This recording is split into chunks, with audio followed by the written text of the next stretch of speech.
अस्सलाम वालेकुम नाज़रीन, प्रोग्राम माशी मसाइल के साथ मैं हूँ आपका होस्ट तारिक खान जावेद। माशी मसाइल के प्रोग्राम में अब तक हमने कोई 70 एपिसोड्स किए हैं, जिसमें बड़े बड़े दानिश्वर, इकोनॉमिस्ट, जर्नलिस्ट आए हैं और उससे हमने तबादला ख्याल किया है पाकिस्तान के माशी मसाइल के बारे में, और हमने कोशिश की है कि उनके हल भी हम बताते रहें साथ साथ। वो प्रोग्राम्स होपफुली हमारे पॉलिटिशियंस वगैरह ने देखा हो, शायद उनके हमारे सजेशंस में से कुछ को वो अडॉप्ट करें, लेकिन ये सब बहुत हवाई बातें हैं।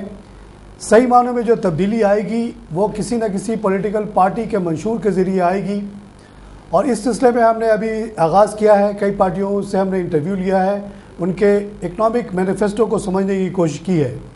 हम आवाम को ये बताना चाहते हैं कि वो पार्टी को वैसे पर्सनालिटी वालों को ना देखें, उनके मंशूर को देखें और उसके बेसिस पे वो वोट दें, और उसमें बहुत केयरफुल होकर वोट दें, क्योंकि अब बहुत हो गया, अब तब्दीली का वक्त आ रहा है। नेक्स्ट इलेक्शन तक लोगों के माइंड्स बिल्कुल क्लियर होने चाहिए कि ना वो किसी ज़ात को देखें, ना किसी नेशनलिटी को देखें, ना किसी प्रोविंस को देखें, सिर्फ पार्टी और पार्टी के मेरिट पे जाएं, उसके मंशूर पे जाएं। आज इस मौजू पे बात करने के लिए हमने दावत दी है एक वाकई अवामी मूवमेंट के पार्टी को, जिसका नाम है मुत्तहदा कौमी मूवमेंट। इसके बानी अल्ताफ़ हुसैन साहब ने फ्रॉम वेरी हम्बल बिगनिंग एक ऐसी मूवमेंट को जन्म दिया जो आज एक बहुत बड़ी तहरीक की सूरत में सामने आ गई है। इस पार्टी के मंशूर के बारे में बात करने के लिए उनके एक बहुत ही इम्पोर्टेंट लीडर को हमने आज दावत दी है अपने स्टूडियो में। आइए मैं उनका तारुफ कराता हूँ। अब्दुल रशीद गोडेल साहब, जो कि MNA हैं कराची से, और साथ साथ असेंबली के स्टैंडिंग कमेटी पर फाइनेंस के मेंबर हैं, और साथ साथ टेक्सटाइल कमेटी के भी मेंबर हैं। गोडेल साहब पार्टी के साथ बहुत पुराने मुंसलिक रहे हैं और बहुत डेप्थ में इसकी जो स्पिरिट है उसको समझते हैं। आइए हम गोडेल साहब से हम बात करते हैं। गोडेल साहब, मुत्तहदा कौमी movement one of the few parties जो कि वाकई अपने आप को ग्रास रूट पार्टी कह सकती है, क्योंकि आपके लीडर ख़ुद आज फ़ख्र महसूस करते हैं इस बात पे कि उनका 90 ही छोटा सा एक घर है, और आज लंदन में 2 छोटे से कमरे में वो रहते हैं। उनके बारे में आज तक कोई स्कैंडल की खबर नहीं आई, कोई खबर नहीं आई कि उनके भांजा भतीजा कोई लीडर बन गया हो। आपका उनसे कोई ताल्लुक़ नहीं है, लेकिन आप MNA हैं, उनका कोई रिश्तेदार नहीं बनता। ये एक बड़ी मुनफरद चीज़ है पाकिस्तान के सोसाइटी और माशरे में। इसकी वजह से आप लोगों की एक बहुत बड़ी स्टैंडिंग है। आप लोगों ने जो कराची में काम किया, वहाँ भी बिला तफरीक मुस्तफ़ा कमाल जैसे लोग को सामने लाए, again coming from a very humble beginning, and what he did everybody knows. अपने पार्टी के जो आपका विजन है, आप लोग क्या चाहते हैं, किस तरह से पाकिस्तान को तब्दील करना चाहते हैं, पहले तो आप थोड़ा बताएं, फिर मैं आपसे कुछ और सवालात करूंगा। तारिक साहब, जैसे आपने अभी इंट्रो में बताया कि हम मुत्तहदा कौमी मूवमेंट के कायद अल्ताफ़ हुसैन भाई, जो बानी और कायद तहरीक अल्ताफ़ हुसैन भाई हैं, उनका ताल्लुक़ भी एक मिडल मुतवसत तबके से ताल्लुक़ है। वो 120 गज़ के मकान में रहने वाले, जो कि APMSO को एक बुनियाद डाली यूनिवर्सिटी ऑफ कराची में। एक स्टूडेंट तहरीक ने एक सियासी पार्टी को जन्म दिया। ये पाकिस्तान की तारीख में एक मुनफरद वाक़या है। दूसरी बात, जो मुत्तहदा कौमी मूवमेंट को और दूसरी पार्टियों से आप कंपेयर करें तो आपको बहुत डिफरेंस नज़र आएगा, क्योंकि इस पार्टी के अंदर इस पार्टी का कायद, इस पार्टी का बानी ने कभी ख्वाहिश जाहिर की है कि मुझे कोई इलेक्शन लड़ना है। तो अल्ताफ़ भाई क्या चाहते हैं? इलेक्शन नहीं लड़ना। तो अल्ताफ़ भाई सिस्टम की तब्दीली चाहते हैं। 98% आवाम जो कि मजलूम और महकूम है, पिछले 62 सालों से हम 2% या 3% मिरात याफ्ता तबके से पिसते चले आए। आप चाहे असम्बली देख लें, आप चाहे सेनेट देख लें, आप चाहे प्रोविंशियल असम्बली देख लें, आपको हर वक्त हर जगह यही नज़र आएगा कि एक पार्टी का कायद है, उसने प्राइम मिनिस्टर बनना होता है, उसके भाई ने चीफ मिनिस्टर बनना होता है, उसके दामाद ने मेंबर नेशनल असम्बली बनना होता है, उसकी बहन की बेटियां, भाई के बच्चे, उनको मेंबर पार्लियामेंट बनना होता है। लेकिन इस सारे निज़ाम से हट के अगर कोई निज़ाम है तो वो मुत्तहदा कौमी मूवमेंट का निज़ाम है, जो इस सोच पे, इस नज़रिए पे है जो कायद ने हमें दिया है कि हकीकत पसंदी और अमलियत पसंदी, रियलिज़म एंड प्रैक्टिकलिज़म। जब हम बात करते हैं रियलिज़म प्रैक्टिकलिज़म की, तो बहुत बड़ा चेंज है बहुत बड़ा चेंज इसलिए हम बात करते हैं कॉमन आदमी की, एक आम आदमी की, एक आम पाकिस्तानी की। हम बात नहीं करते उन इश्यूज़ पे जो कि वडेरों के इश्यूज़ हैं, वो जागीरदारों के इश्यूज़ हैं, क्योंकि सारी पार्टी में तो वो भरे हुए हैं। सिर्फ वाहिद पार्टी है जिसमें मुझसे ऐसे लोग भी आज MNA बैठे हुए हैं। मेरी जेब में इतने पैसे तो नहीं कि मैं इलेक्शन लड़ सकूँ, मेरी जेब में इतने पैसा नहीं कि मैं कौन सा का इलेक्शन लड़ सकूँ, चाहे जाके मैं MNA का इलेक्शन लड़ूँ। तो एक सिस्टम दिया है भाई ने, अल्ताफ़ भाई ने वो सिस्टम दिया है जो कि काबिल तकलीद है। लोगों को सोचना चाहिए, लोगों को समझना चाहिए कि उन्होंने अपनी ज़ात से बालातर होकर इस मुल्क का सोचा है। इस मुल्क में वो चीज़ें पहले बयान की हैं जिनको 3 साल के बाद तारिक भाई हमारी पार्टियों ने, दूसरी पार्टियों ने माना है। जैसे फॉर एग्जांपल हम बात करते हैं इंतहा पसंदी की, तो भाई ने तो बहुत पहले कहा था कि जो अफगानिस्तान से इन्फ्लक्स आ रहा है उसको बॉर्डर पे रोक लो, उसको इसकी एंट्री कर लो, उसकी लिस्टिंग कर लो। ये किया है, ईरान ने ये सब ने किया दुनिया में। जिसको अपने मुल्क से मोहब्बत है वो कायद की बात मानता, लेकिन हमारी बदकिस्मती कि हमने उनको खुला छोड़ दिया। आज 1979 से देख ले आप, अफगानी इन्फ्लक्स जो है उसने पूरे मुल्क की मईशत ख़राब की। जिहाद के नाम पे हर किसी को मारा पीटा, जिहाद के नाम पे, मसलक के नाम पे लोगों दूसरे मसलक वालों को मारा पीटा। तो अल्ताफ़ भाई तो कहते हैं कि अपना मसलक ना छोड़ो, दूसरे मसलक को ना छेड़ो। वाह क्या बात। ये बात वो है कि जो अगर इस पे अमल कर लिया जाए, इस मुल्क में मजहबी इंतहा पसंदी ख़त्म हो जाएगी और इस मुल्क पे सुकून आएगा। तारिक भाई अगर हम बात करते हैं इकोनॉमिक की बात करते हैं, हम बात करते हैं मैनिफेस्टो की बात करते हैं, तो हमें सोचना पड़ेगा, समझना पड़ेगा कि इन जितने पार्टियों के लीडरान बैठे हुए हैं उनकी जायदादें क्या हैं, उनकी कहने की बातें क्या हैं, अमल करने की बातें क्या हैं। आज मुल्क के अंदर चीनी के क्राइसिस है, तो अगर चीनी के क्राइसिस है तो 84 मिले अगर पाकिस्तान में है तो 54 तो इन पार्लियामेंटेरियंस की हैं। तो वो कहाँ से उस इशू को रिजॉल्व करेंगे जो इशू अवाम का है। अवाम का इशू रिजॉल्व हो सकता है तो सिर्फ MQM के ज़रिए हो सकता है। इस मुल्क में इनकलाब आ सकता है तो सिर्फ MQM के नज़रिए से आ सकता है। MQM की क़यादत ने वो मिसाल सेट की है कि अगर उसकी कोई नज़ीर नहीं मिलती इस मुल्क के अंदर, कि अल्ताफ़ भाई इतनी ताकत रखने के बावजूद कभी ख्वाहिश नहीं जाहिर की कि मुझे PM बनना है, जिसकी एक सीट नहीं है इस मुल्क के अंदर, जिसको हम तांगा पार्टी कहते हैं, वो भी कहता है मैं अगर प्राइम मिनिस्टर होता तो मैं ये करता। तो ये सोच से निकल के जाना पड़ेगा, आवाम के इश्यूज़ पे जाना पड़ेगा। मुत्तहदा कौमी मूवमेंट को अल्ताफ़ भाई ने गुलदस्ता बनाया है। सारी कम्युनिटी, सारी ज़बान, सारे मसलक इस परचम के साए तले जमा है। और ये तहरीक जो APMSO के नाम से कराची यूनिवर्सिटी शुरू हुई थी, आज पूरे पाकिस्तान में फैल चुकी है, गिलगित बल्तिस्तान में फैल चुकी है, कश्मीर में फैल चुकी है। इसकी वजह क्या? इसकी वजह सिर्फ हक परस्ती पे अमल करना है, जो कहना है वो करना है।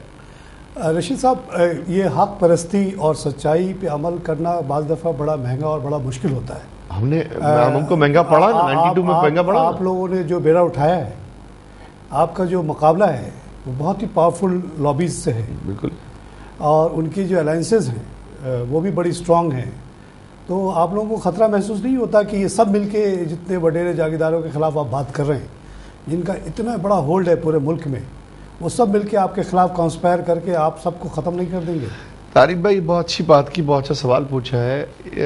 अगर आपने बहुत मैं अगर अल्ताफ़ हुसैन होता तो मैं ये काम इतना बड़ा सख्त रिस्क नहीं लेता, क्योंकि मुझे अपनी जान की भी फिक्र है। कायद ने अगर अपनी जान की परवाह की होती तो आज ये इनकलाब जो बढ़ रहा है वो ना बढ़ता। कायद ने तो हमेशा यही कहा है कि सच बोलते हुए कुछ भी हो जाए। कायद के भाई भतीजे शहीद हुए ना, तो कहने की बात यह है कि अगर वो उन्हीं के जैसा होना है तो फिर इनकलाब क्या है, चेंज क्या है, तब्दीली सिवाय MQM के अलावा इस मुल्क के अंदर कोई पार्टी में इतनी सख्त भी नहीं है और इनका मंशूर भी नहीं है, ना इनका कोई नज़रिया है। सिर्फ कायद का नज़रिए पर अगर अमल होता है इस मुल्क के अंदर, इस मुल्क में इनकलाब भी आएगा, इस मुल्क में खुशहाली भी आएगी और IMF या वर्ल्ड बैंक से हमें भीख भी नहीं मांगनी पड़ेगी, क्योंकि हम अपने वसाइल को जमा करके उससे हम चेंज ला सकते हैं। अब वसाइल को जमा क्यों नहीं करते, क्यों नहीं देते तालीम, क्यों नहीं देते सेहत? इसकी वजह है कि तालीम याफ्ता अगर नौजवान होगा वो आपसे आर्ग्यूमेंट करेगा। कराची के शहरी, हैदराबाद के शहरी मुल्क के सबसे ज़्यादा पढ़े लिखे शहरी कहलाते हैं, तो ये आर्ग्यूमेंट करते हैं। अगर MQM गलत होती या MQM की पॉलिसी गलत होती तो MQM की सीटें बढ़ती नहीं। हर साल जब भी इलेक्शन होता है, आप तारीफ पर देखें, MQM ने अपना वोट बैंक का ग्राफ बढ़ाया है। ये है, दूसरी पार्टी को कभी घटता है, कोई एक सूबे तक महदूद रह जाता है। अल्हम्दुलिल्लाह आज MQM कराची ज़िले के गिलगित में भी है, आप कश्मीर चले जाए वहाँ पे भी है। इंशाल्लाह पंजाब के अवाम भी उठ खड़े हुए हैं। पंजाब में कन्वेंशंस किए, उसके क्या रिस्पांस आया? आप भी तो इन्वॉल्व रहे। तारिक भाई, मेरी ड्यूटी थी पंजाब में, लाहौर जगह थी, वहाँ पे थी, और 3 जगह पे हमने किया था प्रोग्राम। मुल्तान में किया था, रावलपिंडी में किया था। हमने प्रोग्राम तो करना था मीनार पाकिस्तान में, लेकिन पंजाब गवर्नमेंट हमें परमिशन नहीं दी कि लॉ एंड ऑर्डर का मसला है। हमने कहा ठीक है जी, हम आपकी बात मानते हैं। हमने 3 जगह स्प्लिट कर दिए प्रोग्राम को। और तारिक भाई, आपके मीडिया के चैनल्स ने वो कुछ दिखाया जो कि हमें बोलने की जरूरत नहीं है। अवाम उठ के आए, हमें तवक्को नहीं थी, इतनी अवाम वहाँ की आई। मैं लाहौर में था, अलमरा हॉल की साइड की गली, साइड की रोड और गवर्नर हाउस की रोड इतनी भरी हुई थी कि हमें भी यकीन नहीं आता कि इतने लोग एमक्यू में शामिल होना चाहते हैं, एम की आवाज़ पे लब्बैक कहना चाहते हैं, कायद तरीक़ अल्ताफ़ हुसैन भाई की आवाज़ पे लब्बैक कहना चाहते हैं। और इंशाल्लाह इस इलेक्शन में, जो नेक्स्ट इलेक्शन होगा, आप देखिएगा पंजाब में बहुत बड़ी तब्दीली आएगी, और तब्दीली सिर्फ एमक्यूएम लाएगी। अच्छा, अब मैं आपसे कुछ स्पेसिफिक सवाल करता हूं जो हमारा सॉर्ट ऑफ निचोड़ है, जो हमने अब तक यहाँ पे बैठ के बातें की हैं। इसमें सबसे पहली बात हम लोग हर पार्टी से ये पूछते हैं कि आपके लैंड रिफॉर्म इन जनरल पे आपका क्या स्टैंस है, ख़ास तौर से जो आखिरी एक कानून बन के रखा हुआ है शेल्फ में, एक्ट ऑफ 1977, जिसके तहत लैंड सीलिंग जो है वो 100 एकर्स पे आ जानी थी, और अगर उस पर अमल हो जाता तो तकरीबन 1 करोड़ एकड़ ज़मीन जो है आपकी फारिग हो जाती, यानी कि बड़े लोगों से छीन के स्टेट के पास आ जाती, और 27 लाख एकड़ ज़मीन जो ऑलरेडी पड़ी हुई है अन बांटे बगैर, जो पिछले 2 रिफॉर्म्स का नतीजा है, उस पर अमल दरामद के बारे में और लैंड रिफॉर्म इन जनरल के बारे में आपकी क्या राय है? तारिक भाई, लैंड रिफॉर्म्स के लिए तो हमने शुरू दिन से हमने ये बात की कि पहले तो लैंड का रिकॉर्ड जो है वो कंप्यूटराइज किया जाए, रेवेन्यू डिपार्टमेंट का रिकॉर्ड कंप्यूटराइज किया जाए, ताकि पता चल सके कि तारिक भाई के पास कितनी ज़मीन है और रशीद के पास कितनी ज़मीन है। जब तक आप लैंड को कल्टीवेट नहीं करोगे, प्रॉपर तरीके से, साइंटिफिक तरीके से नहीं करोगे, इस मुल्क में ग़िज़ाई शॉर्टेज रहेगी। और ग़िज़ाई शॉर्टेज में खाली प्रोडक्शन नहीं है, इसकी पैदावार नहीं है, इसमें कुछ अनासिर कार्टेल की सूरत में भी है। अब वो सारे लोग वही हैं जो फ्यूडल माइंड के लोग हैं, जो फ्यूडल दिमाग के लोग हैं, जो फ्यूडल बाय बर्थ है, जिनके दादा भी फ्यूडल थे, जिनके पोता भी फ्यूडल है, जिनके पोते का पोता भी फ्यूडल रहेगा। तो उस सिस्टम को चेंज करने के लिए लैंड रिफॉर्म तो नेसेसिटी है। इस मुल्क में अगर तरक्की करनी है, और हमें देखिए जैसे अमेरिका है, अमेरिका में तकरीबन 3% पॉपुलेशन जो है, 3% हिस्सा जो है वो गंदम की काश करता है, लेकिन दुनिया को अमेरिका गंदम खिलाता है क्योंकि पर एकड़ पैदावार बढ़ती है। साइंटिफिक रिसर्च की है उन्होंने, हमारे साइंटिफिक रिसर्च के डिपार्टमेंट भी अल्लाह माशाल्लाह है, आपको तो पता है इस बारे कि कोई आज तक, जैसे कपास की क्रॉप थी, बीटी कॉटन 8 साल तक रोक के रखा हुआ था उन्होंने। बीटी कॉटन इंडिया इस्तेमाल करता है, बीटी कॉटन चाइना करता है, तो हम क्यों नहीं कर सकते? हमारे को पर एकड़ पैदावार बढ़ानी होगी, लैंड रिफॉर्म्स करने पड़ेंगे, ताकि जो ज़मीनें पड़ी हुई हैं लोगों के पास। सवाल है कि 1977 का जो एक्ट है, जो कि एक्ट है आपके पार्लियामेंट ने अप्रूव किया हुआ है, वो इस वजह से होल्ड पे है कि कोई इस्लामिक काउंसिल ने फतवा दिया कि लैंड रिफॉर्म गैर इस्लामी है, उसी बेसिस पे ज़ियाउल हक ने रोक दिया।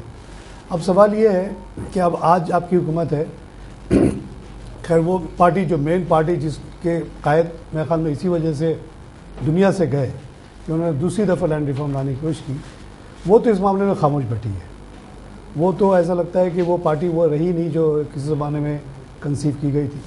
लेकिन आप तो बिल्कुल एक अवामी पार्टी है, आप लोग क्यों नहीं आवाज़ उठाते कि जो कानून एक बना हुआ है मुल्क का, ये इस्लाम के बहाने छोड़ो और इस पर अमल करो। 1 करोड़ 70 लाख अगर 27 लाख ज़मीनें अगर बढ़ जाए इस वक्त, और अब कम से कम लोगों को बांटें, 1 एकड़ 2 एकड़ भी दे दें। एक मैंने रिसर्च अभी रिसेंट पढ़ी है, उसमें इन्होंने कहा है, किसी NGO का रिसर्च है कि किसी गरीब फैमिली को अगर 600 गज़ ज़मीन भी आप दे देना गाँव में जहाँ पे पानी मौजूद हो, तो उसका गुजारा हो जाता है। 600 गज़ तो बहुत ही मामूली है। 1-2 एकड़ भी दे दें, जैसे ईरान में हुआ, ईरान में उन्होंने 5-5 एकड़ ज़मीन का एक सीलिंग बना दिया। आम आदमी 5 एकड़ ले ले, बड़ा आदमी जो पुराना ज़मींदार जागीरदार था उसको 20 एकड़ दे दो, तो वहाँ आप देखिए बड़ा अमन हो गया है।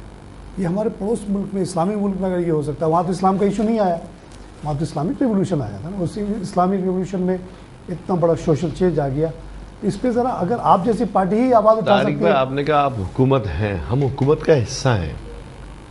तारिक भाई, मेरी तो दुआ है कि इस मुल्क में इनकलाब आ जाए, बाय वोट आ जाए इनकलाब, और MQM की हुकूमत बन जाए। आप देखिएगा एमकेएम की हुकूमत बनने के बाद ये इसमें कोई हर्डल नहीं आएगा, क्योंकि हर्डल नहीं आएगा इसलिए मैं कहता हूँ कि कायद ने हमेशा बयान सच कहा है और नज़रिया जो दिया हकीकत पसंदी और अमलियत पसंदी, रियलिज्म प्रैक्टिकलिज्म कहता क्या है, वो नज़रिया के मतलब क्या है? उसका मतलब यही है कि अगर कहीं बुराई है, कहीं परेशानी है, उसकी हकीकत को समझो और प्रैक्टिकल वो काम करके जाओ कि एक नस्ल याद रखे आपको। इस मुल्क में इनकलाब तब आएगा जब लैंड रिफॉर्म्स होंगे, गरीब आदमी को उसका हक मिलेगा। और हक ये देने वाले तो हैं नहीं, जो बैठे हुए हैं वो देने वाले तो हैं नहीं, क्योंकि उनके मफाद हैं। आप देख लेंगे जो 6-6 दफ़ा एमएनए बना है, 6-6 दफ़ा सेनेटर बना है, उनके जो हल्के हैं ना उन पे आप चले जाएं, इनको स्कूल नहीं मिलेंगे, आपको रोड्स नहीं मिलेंगे, सेहत की ज़रूरियात पूरी करते हुए नज़र नहीं आते। आखिर ये फंड जाता कहाँ है? फंड करप्शन की नज़र होता है। एमक्यूएम को सिटी गवर्नमेंट की क़यादत मिली, एक निज़ाम मिला, हैदराबाद का निज़ाम मिला, कराची का मिला, बदीन नवाबशाह और दूसरी जगहों पे ताल्लुका नाज़िम मिले। जहाँ जहाँ एमक्यूएम के पास कंट्रोल आया है, एमक्यूएम ने वो डिलीवर किया है जो आपने कभी ख्वाबों में सोचा नहीं था। बिल्कुल, हर आदमी इससे एग्री करता है। अब जब आदमी एग्री करता है तो इस मुल्क के अवाम ने क्या कसूर किया है कि वो कराची और हैदराबाद के अवाम इस फैसिलिटी को एंजॉय करते हैं। अगर वो वोट से वो चेंज लेके आए तो वो पाकिस्तान के दीगर शहरों में भी वो इनकलाब आ सकता है और वो फैसिलिटी एंजॉय कर सकते हैं। तो सारी बात ये आती है कि अवाम को उठ के खड़ा होना होगा, अवाम को उठ के जागीरदार और वडेरों के खिलाफ उठ के खड़ा होना और अपने हक की आवाज़ बुलंद करनी होगी। अब अपने हक की आवाज़ बुलंद करने के लिए उनको एमक्यूएम का साथ देना होगा, क्योंकि एमक्यूएम उन्हीं में से नुमाइंदे मुंतखब करती है।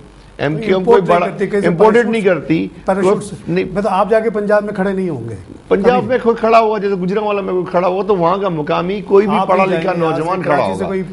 कराची से कुछ भी नहीं होगा, जहां जहां होगा वहां का, जैसे हमने कश्मीर में किया था, वहां का मुकामी नुमाइंदा था, गिलगित में किया वहां का मुकामी नुमाइंदा था। तो ये तो पॉलिसी है। एक ब्रेक लेना पड़ेगा, ब्रेक के बाद नाज़रीन आप लेते हैं एक छोटा सा ब्रेक के बाद फिर हाजिर होते हैं।